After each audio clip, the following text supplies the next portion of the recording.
देखो, आज हमारे भारत के अंदर नौजवानों में रोजगार को लेकर जो जद्दोजहद देखी जाती है, तो बहुत अच्छा और बेहतर अगर पेशा है तो वह है टीचर का। जो मर्तबा भी बड़ा है उसका, और बाप की जगह टीचर होता है, और हमारी कौम इसका बहुत मर्तबा जानती है। तो हम ये चाहेंगे कि आज की जो कंडीशन है टीचरों की, जो सरकारी स्कूलों की बड़ी बड़ी इमारतें हमारे ताबे में है, ये और 10 साल या 15 साल उसके बाद ये सारे टीचर जो ऑलरेडी अभी ड्यूटी पर है, ये रिटायर हो जाएगी। उसके बाद नई भर्ती नहीं हो पाएगी। तो जहाँ सरकार ने हमको हमारा अधिकार की सूरत में जो हमारे को इमारतें दे रखी है सरकार की, वो सरकारी इमारतें हमारे ताबे में नहीं रहेंगी, वापस सरकार के ताबे में चली जाएगी। और हमारे बच्चों को हमको पैसा इस तरीके से जोड़ना पड़ेगा, जैसे हम घर में शादी के लिए पैसे जोड़ते हैं, जैसे शिक्षण के लिए पैसे जोड़ना पड़ेगा। लेकिन अगर हमने सरकारी स्कूलों में बच्चों को डाले, तो ये समझ लो कि हमारा वो एक टेंशन कम हो जाएगा। आज हमारे यहाँ कमाई का जरिए कम है, रोजगार नहीं है, और ऐसी कंडीशन में हर कोई चाहता हम हमारे बच्चों को पढ़ाए, अच्छे से अच्छा मुस्तकबिल दे, लेकिन नहीं दे पा रहे।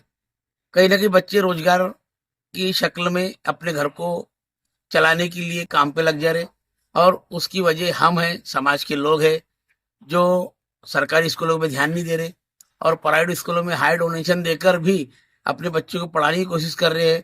आज अगर इसी सोचा जाए, तो हमारे जो पुराने महापुरुष रह चुके हैं, अबुल कलाम आजाद है, और उनकी कई मिसालें हैं ऐसे कि जिन्होंने सरकारी स्कूलों में पढ़कर ही तो बड़े बड़े मर्तबे हासिल किए।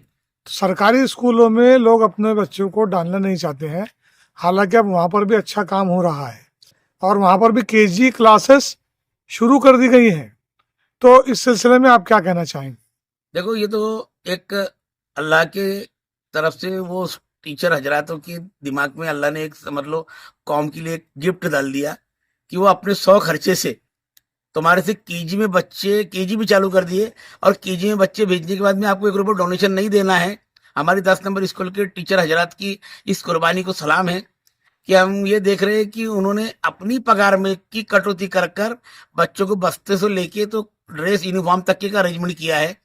तो उसका कारण ये नहीं है कि और दूसरी स्कूलों भी हैं। कई उसको एक स्कूल है 36-56 नंबर की स्कूल है, जहाँ पर जो है वो मेमन बिरादरी बहुत अच्छा काम कर रही है। सुप्रीम कॉलोनी का एक स्कूल है, वहाँ पर भी कारपोरेशन का स्कूल है जहाँ बहुत अच्छा काम चल रहा है। तो इस सिलसिले में नाजिम पेंटर साहब से मैं पूछना चाहूँगा कि भाई ये जो सरकारी स्कूलों में डालने की बच्चों को जो बात हो रही है दाखिला कराने की, आप कहाँ तक इससे मुत्तफिक हैं? सर, ये बहुत अच्छी बात है कि सरकारी स्कूलों में अपने बच्चों का दाखिला कराना, क्योंकि आज कारोबार एकदम ठप है। पहले काम धंधे के ताल्लुक से देखे जाएंगे तो आदमी उतना कमा रहा है जितने में उसका घर खर्च चल रहा है। और अगर प्राइवेट स्कूलों में डालते हैं अपन केजी वगैरह में, तो जो फीस भरनी है तो बहुत मुश्किल है। लोग घूमते रहते हैं, कर्जा करते हैं, लोन लेते हैं, वो बहुत सी औरतें गट निकाल के अपने बच्चों को स्कूलों में डालती है। तो उससे क्या हो रहा है कि समाज और पीछे चल जा रहा है सर। फिर वो क्या होता है कि कुछ टाइम तक के वो पैसा पूरा पाते हैं, उसके बाद में उनके घर में खाने के वांदे सर, वो लोग क्या प्राइवेट स्कूलों में बच्चों का एडमिशन करेंगे। और कुछ लोग हमने जो पहले देखे सर, कि कुछ लोगों ने बर्तन धो के अपने बच्चों को बीएड डीएड कराए, तो वो लोगों को सरकारी स्कूल में नौकरी मिल गई तो वो परिवार सुधर गए। लेकिन आज ऐसे हालात आ रहे हैं सर कि बहुत मुश्किल है एक गरीब के बच्चे को टीचर का जॉब मिलना प्राइवेट स्कूलों में। आज मैं तो ये समझूंगा सर कि जहाँ तक के मेरी मालूमात के लिए है कि बहुत कम बच्चे ऐसे गरीब के जो टीचर बन रहे हैं। बीएड डीएड करा के भी ये हालात है सर कि उनको जॉब नहीं है। 2-2 5-5 साल वो नॉन ग्रेड के ऊपर निकाल लेते हैं, फिर उनकी हालत खराब हो जाती है, तो जाके कहीं ना कहीं उनको मजदूरी करना पड़ती है। और अगर ये सरकारी स्कूलें बंद होगी तो ये जो थोड़ा बहुत जॉब का जरिया है ये भी खत्म हो जाएगा सर। और इमारतें? और इमारतें भी खाली हो जाएंगी सर। जो आज हमारे हाथ में इमारतें हैं, जो आज उर्दू स्कूलों की जो भी इमारतें हैं सर, वो खाली हो जाएंगी। जैसे कि आज मेरी मालूमात में ये है कि हमने कुछ कोशिश की थी 18 नंबर स्कूल के लिए। वहाँ पे एक क्लास में कुछ पद संख्या कम थी सर, तो उन्होंने पूरा स्कूल वो 10 नंबर में शिफ्ट कर दिए।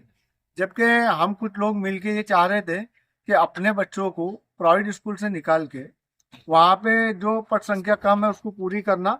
लेकिन नगर पालिका ने वो स्कूल को 10 नंबर में जम कर दिया। और ये इमारत खाली होगी सर।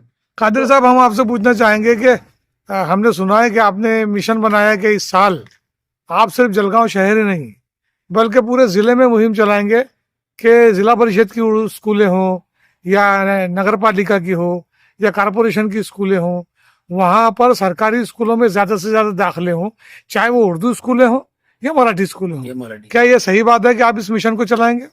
चलाएंगे नहीं सर, ये चला चुके हैं अपन। लगभग 1 महीने से जलगांव जिले में 4 तालुकों में हमारा संपर्क चालू है, केवल इसके लिए कि आज सरकारी स्कूलें बंद होना ये कौम का नुकसान है, कौमी मिल्लत का नुकसान है। आज हमारे पास प्रॉपर्टी मौजूद है, हमें अपडेट करने की जरूरत नहीं है, इंफ्रास्ट्रक्चर भी मौजूद है, सब मौजूद है, टीचर हैं, हमको नया कुछ खड़ा करना सिर्फ नहीं है। दाखिले करवाना है। तो हम चाहेंगे सरकारी स्कूल के अंदर टीचर कोई गए गुजरे नहीं होते हैं, उल्टा वो ज्यादा टैलेंटेड होते हैं। और टैलेंटेड होते हैं, उनके ऊपर हमने गौर करना चाहिए। और पूरे जलगांव जिले में मैं समझता हूँ कि कम से कम लाखों की तादाद में समाज सेवक हमारे मौजूद है, जी लेकिन वो समाज सेवक ये क्यों नहीं समझ रहे कि हमारी समाज सेवा का इस्तेमाल बच्चों के एडमिशन कराने में किया जाए, ज्यादा से ज्यादा बच्चों का एडमिशन कैसे हो। जी और हम एक ग्रुप ऐसा बना देना चाहते हैं आपके माध्यम से कि जलगांव जिले का एक ग्रुप बनाना है जिसमें जलगांव जिले के समाज सेवक अभी तक के अपने पास में लगभग 200 लोगों का फोन आ चुका। तो मैं जी। चाहूंगा सर कि एक ग्रुप ऐसा बनाए कि जिसमें जिला परिषद से रिलेटेड कुछ भी मसला हो तो आप जलगांव आके हम तुम्हारे साथ में आएंगे, हम उसके लिए हल करने को खड़े हुए हैं। और जलगांव महानगर पालिका से कुछ मसला हो तो हम आपके साथ में, शहर वालों के साथ में खड़े हुए हैं। तो हम सब मिलकर करेंगे तो कुछ होगा, जी। ये मैं कुछ करूंगा वो कुछ करेगा नहीं होगा, हम सब मिलकर करेंगे। और हम सब ये मिशन में साथ में है। और किसी स्कूल के मुखालिफत करने से बेहतर है कि नगर पालिका और जिला परिषद स्कूल कैसे चले, उसके ऊपर हम सब की सहायता चाहते हैं। बहुत उम्मीद है आप सब साथ में हमारे आएंगे। बहुत अच्छी बात आपने कही है कि अपना अपना काम करें, किसी के रास्ते में कोई हम रोड़े ना अटकाएं। और इस सिलसिले में हमारा चैनल भी है आपकी तमाम इन काविशों के साथ है, बल्कि हमारा चैनल शुरू से ही इस बात को प्रमोट करता रहा है कि सरकारी स्कूलों में दाखिले हों, सरकारी स्कूलों में बच्चे पढ़ें। सरकारी स्कूलों से पढ़कर भी बड़े बड़े आलिम व फाजिल निकले हैं और ऊंचे ओहदों तक पहुंचे हैं। आपने इतना वक्त हमको दिया, इसलिए आपका शुक्रिया।